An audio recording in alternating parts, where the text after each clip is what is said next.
अस्सलाम वालेकुम। जैसे कि आप देख रहे हैं मेरा चैनल सोहेल अमन सुमरो। तो आज वाकई में बर्फ़बारी हो रही है और ये सर्दी की पहली बर्फ़बारी है। अल्हम्दुलिल्लाह बहुत ही तेज़ है। ये देख रहे हैं आप, सारा रोड हर जगह बर्फ़ ही बर्फ़ है। ये देखें, ये बर्फ़ ही बर्फ़ है, हर जगह बर्फ़ ही बर्फ़ है। ये देखें बर्फ़, ये बर्फ़ ही बर्फ़ है भाई।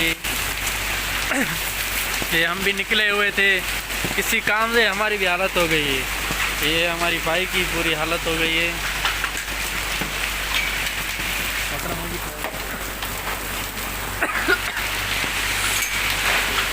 बहुत ही तेज बाइक।